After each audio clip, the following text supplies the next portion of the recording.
कुछ चेहरे ऐसे होंगे जो स्वतंत्रता या आज़ादी का नाम लेते ही ज़रूर याद आ जाते हैं। उनमें से भगत सिंह का चेहरा सबसे पहले याद आ जाता है, लेकिन उससे पहले एक चेहरा और याद आता है, चंद्रशेखर आज़ाद। क्योंकि चंद्रशेखर आज़ाद सबके हीरो हैं, ऑब्वियसली मेरे भी हैं। और चंद्रशेखर आज़ाद पे एक कविता जो एक बहुत अच्छे कवि ने बहुत अच्छी लिखी है, मुझे बहुत पसंद है, हालांकि याद तो नहीं है, लेकिन मैं आपको देख के ज़रूर सुना सकता हूँ। वो मेरे पास है अभी भी सेव।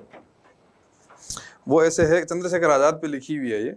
और चंद्रशेखर आज़ाद की फ़ोटो को देख के हम कितने खुश हो जाते हैं। देखो कितना, मतलब कितनी एक उत्साह, एक ऊर्जा सी आ जाती है शरीर के अंदर, एक ऊर्जावान हो जाता है चारों तरफ का माहौल अगर आज़ाद की फ़ोटो वहाँ लगी हो। तो जिन लोगों ने चंद्रशेखर को देखा होगा या जिन लोगों ने चंद्रशेखर की अंतिम लड़ाई देखी होगी, सोचो उन लोगों, वो कितने खुश नसीब होंगे वो लोग, इनका भाग्य कितना प्रबल होगा जिन्होंने चंद्रशेखर आज़ाद को लड़ते हुए देखा। तो इस कवि ने ये लिखा है कि क्या विस्मयकारी दृश्य देखा होगा उन अल्फ्रेड पार्क के पत्तों ने। अल्फ्रेड पार्क नाम सुनते ही चंद्रशेखर आज़ाद की एक इमेज तो हमारे दिमाग में बनी जाती है। तो क्या विस्मयकारी दृश्य देखा होगा उन अल्फ्रेड पार्क के पत्तों ने, सहसा आज़ाद को घेर लिया फिरंगी कम वक्तों ने। पेड़ों की झुरमुट से कदमों की आहट आई, समझ गए शेखर गद्दारों ने अपनी जात दिखाई। मिटा दूंगा फिरंगियों को आज़ाद ने कसम खाई, और अपने प्राणों से भी प्यारी वो पिस्तौल उठाई।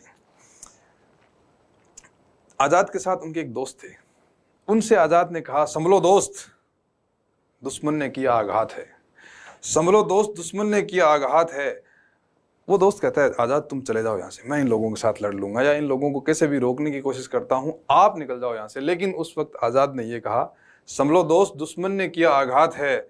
माना देश हित मरने की तुम्हारी भी जज्बात है, मगर जाओ तुम अभियान जारी रखना, डरने की क्या बात है। मगर जाओ तुम अभियान जारी रखना, डरने की क्या बात है। छिन्न मस्ता काल भैरवी जय भवानी मेरे साथ है। तुम क्या सोचते हो लड़ते लड़ते दम तोड़ दूंगा मैं। आज़ाद कहते हैं अपने दोस्त से कि तुम क्या सोचते हो लड़ते लड़ते दम तोड़ दूंगा मैं, या ये सोचते हो कि इन फिरंगियों को जिंदा छोड़ दूंगा मैं। अरे इन कायर कारतूसों की का बिसाद, काल चक्र को मोड़ दूंगा मैं। और मृत्यु कहती है मैं सबकी स्वामिनी हूं, आज उसका ये भ्रम भी तोड़ दूंगा मैं। मृत्यु सबकी स्वामिनी, आज उसका ये भ्रम भी तोड़ दूंगा मैं। जगदम्बा काकेहरी, जगदम्बा काकेहरी आज़ाद का एक नाम है। आज़ाद को एक दूसरे नाम से पुकारते हैं, जगदम्बा काकेहरी, बहुत ही शौर्यवान व्यक्तियों, मतलब परिभाषा दी गई है उसको। जगदम्बा काकेहरी अल्फ्रेड पार्क में दहाड़ रहा था, इंद्र का एरावत भी इनकलाबी भाषा में चिंगाड़ रहा था।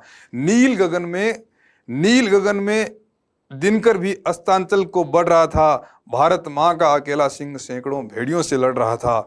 हौसला था, जज्बा था, जुनून था। हौसला था, जज्बा था, जुनून था। हार भी कैसे मान लेता, हिंदुस्तानी खून था। आज़ाद को कैद करने की मन में थी अभिलाषा, कदम कदम पर लग रही थी गोरों को निराशा। धरी की धरी रह गई गोरों की अभिलाषा। आज़ाद की पिस्तौल बोल रही थी भद्रकाली की भाषा। आज़ाद की पिस्तौल बोल रही थी भद्रकाली की भाषा। सुमित्रा नंदन ने इंद्रजीत को संहारा, राजीव नैन की सौगंध खाकर मर्यादा पुरुषोत्तम ने दशानन को ललकारा। शक्ति का वर पाकर जयद्रथ का काल बने अर्जुन भी, कर में धनुष उठाकर आज़ाद ने 3 गोरे मार गिराए जय भवानी बोलकर। एक बार पुनः मृत्यु ने भाग्य को धोखा दिया। ये गजब बात है, मतलब मृत्यु ने एक बार पुनः भाग्य को धोखा दिया। आज़ाद के पास बची अंतिम गोली ने आज़ाद को चौंका दिया। एक बार पुनः मृत्यु ने भाग्य को धोखा दिया।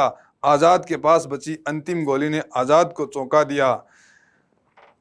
हे भारत माँ, क्षमा करना तो मुझको। आज़ाद ने वो मिट्टी उठाई वहां से और अपने ललाट पे लगाई और कहने लगे उस मिट्टी से कि हे भारत माँ, क्षमा करना तो मुझको। आज़ाद होकर भी आज़ाद नहीं करा पाया माँ मैं तुझको। माँ के गर्भ से ही त्याग दिया था जिसने मृत्यु के भय को। 10 दिशाएं अचंभित थी आज़ाद के देखकर निश्चय को। थर्रा उठा आज़ाद पुरुष भी जब आने वाले कल को भांपा। त्रिवेणी का संगम टूट गया, डोली धरा और अंबर भी कांपा। डोली धरा और अंबर भी कांपा। तब युग युगांतर तक अलौकित देशभक्ति की मशाल जला दी। आज़ाद ने अंतिम गोली वंदे मातरम बोलकर अपनी कनपटी पर चला दी। लड़कपन में लिया गया अंतिम संकल्प उसे याद रहा।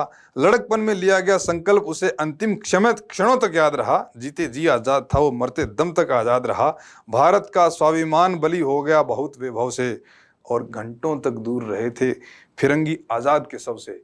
घंटों तक आजाद का शव ऐसे बैठा रहा उस पेड़ के सहारे, और फिरंगी दूर से देखते रहे, उसके नजदीक आने की किसी की हिम्मत नहीं हुई। जय हिंद, जय भारत।